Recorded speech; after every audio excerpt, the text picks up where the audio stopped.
നീ ആരുടെ കൂടെ അടി പോയത്? എന്താടി നീയൊക്കെ എന്തിനാടാ ജീവിക്കുന്നേ? പോടാ. ഇവന്റെ അച്ഛൻ ആരാണെന്ന് പോലും ഇവൻ അറിയില്ല. ചേട്ടാ, എങ്ങനെയാ കാശുണ്ടാക്കാൻ പറ്റുക?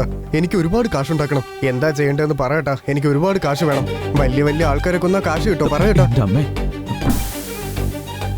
നീ കമ്പ്യൂട്ടർ പഠിക്ക്, അതായത് വിശദമായിട്ട് തന്നെ പഠിക്ക്. അതിനുശേഷം വരും പണം.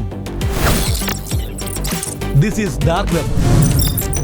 Pregnant lady, fat boy, handicapped child, dark child, happy, small child, big child, kidney, heart, liver, lung size. You name it, we will get it. 10,000 കൊടുത്താ 1,00,000 കിട്ടും. സിനിമകളൊക്കെ കിട്ടും. 50,000, 20, 30, 40, 50,000 ബെറ്റിംഗ് ക്ലോസ്. ഇപ്പോ ആ സിനിമ ആ വെബ്സൈറ്റ് ആണ് റിലീസ് ആവുന്നത് മാൻ.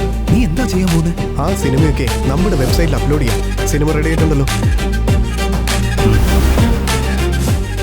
അവൻ ചെയ്യുന്നത് ഫിലിം പൈറസി മാത്രമല്ല, information theft.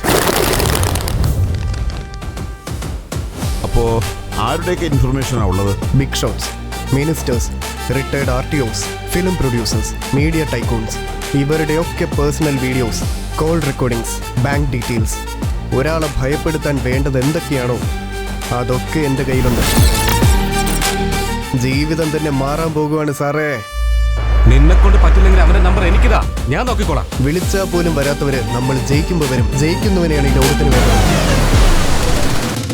I love you. അപ്പോ അല്പ സ്ട്രെസ് കുറച്ചാലോ? ജീവിതം ഒരുപാട് കണ്ടതുപോലെ ഉണ്ടല്ലോ. സംസാരം കേട്ട അങ്ങനെ തോന്നും. കാശില്ലാത്തൊരു ജീവിതത്തെ കണ്ടു, അത് മതി ജീവിതത്തെക്കുറിച്ച് പഠിക്കാൻ. ഇതൊക്കെ ബ്ലാക്ക് മണിയാണോ, പിങ്ക് മണിയാണോ, റെഡ് മണിയാണോ? ഫിലിം ഇൻഡസ്ട്രിക്ക് കോടികളുടെ നഷ്ടമുണ്ടാക്കുന്ന ആ പൈറസി ഗ്യാങ്ങിനെ ഉറപ്പായും കണ്ടുപിടിച്ചിരിക്കും. ഈ രവി ആരാണെന്ന് കാണാൻ പോകുന്നതേ ഉള്ളൂ. എൻ്റെ ഒരു അറിവനുസരിച്ച് ആ രാജ്യമാണ് നല്ലത്. ആരാ സാർ രവി?